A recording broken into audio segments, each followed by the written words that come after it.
Thank you, Architect Jumoke. Good morning, good afternoon, good evening to everyone from wherever you're participating. Let me start by first recognizing and congratulating Barrister Festus Adebayo and his team for once again organizing what is shaping up to be another successful Abuja Africa International Housing Show. Let me also thank our moderator, Architect Olajumoke Akinwumi, for putting together this very important session that looks at housing through a gendered lens. It's really important that we do this. I know there have been several conversations around this topic because obviously women constitute half of the world's population, and so we need to really look at ways and means of addressing their housing needs. There are a number of statistics, data out there really outlining the major constraints that women face in getting access to housing. I don't want to spend time going through that because I know we have limited time available.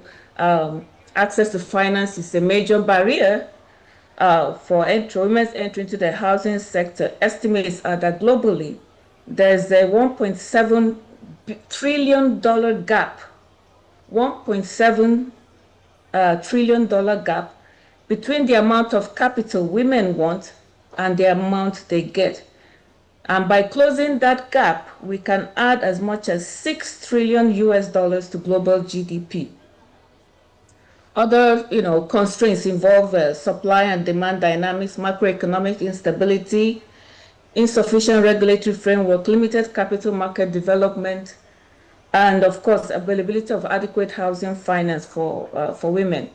Other factors are lack of collateral for other asset classes, land title, lack of property rights, and so on. So, back to the question, what must governments do to tap into the tremendous potential of women and address their housing needs to unlock the their contribution to sustainable economic development through policy, financing, and enabling infrastructure? Number one, we can never overemphasize the importance of buy-in at the very top of political leadership. It's really, really important. Housing provision has to be intentional. It has to be strategic. Mainstreaming gender into national housing and urban policy initiative has to be intentional. Housing needs to be front and center of all government socioeconomic interventions for the well-recognized reason that housing is the key to unlocking other benefits to the economy. And then, of course, mainstreaming women's needs in housing is an additional fillip to unlocking those benefits and enjoy or harness the multiplier effects. Number two, the housing needs of women needs to be contextualized within a broader holistic urban development ecosystem, dealing with the issues of rapid urbanization, population growth, climate change, and other economic realities. It has to be defined under a long-term vision for development with projections of population growth over the short, medium to long term. Take the issue of land, for example. I just want to pick that up. Housing is built on land, obviously. Governments need to ensure fair and equitable land governance systems that such are in place. A recent World Bank study shows that only 5% of women in Nigeria, for example, own land, only 5%, relative to 23% of men. So, interventions like the digitization of land records using blockchain technology, for example, simplify the title registration process, and guarantee women property rights. Another point is the issue of informality, and that is something that's really close to my heart. The informal sector, where women comprise up to 40% of the population in many emerging economies, not just Nigeria, is really, really important.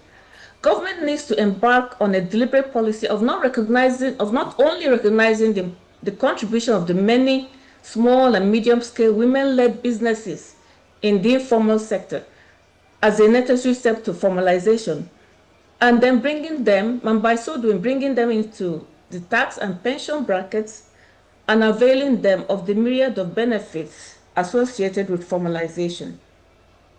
Of course, creating the enabling policy environment should be extended to the finance ecosystem in countries.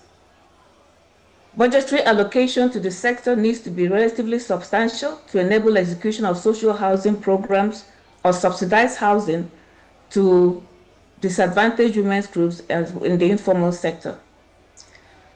Partnerships, strategic partnership with the organized private sector also equally important through PPP frameworks, as has been discussed severally in the previous sessions. Yes. For interventions in the housing development value chain, from the demand to the supply side. On the demand side, there is a need to create the enabling environment for the growth of primary and secondary mortgage market systems, strengthen microfinance institutions, encourage the setup of women's cooperatives, strengthen the growing fintech systems, and most importantly, link the creditworthiness of financial institutions to the extent of their integration of gender needs into their credit and loans operations.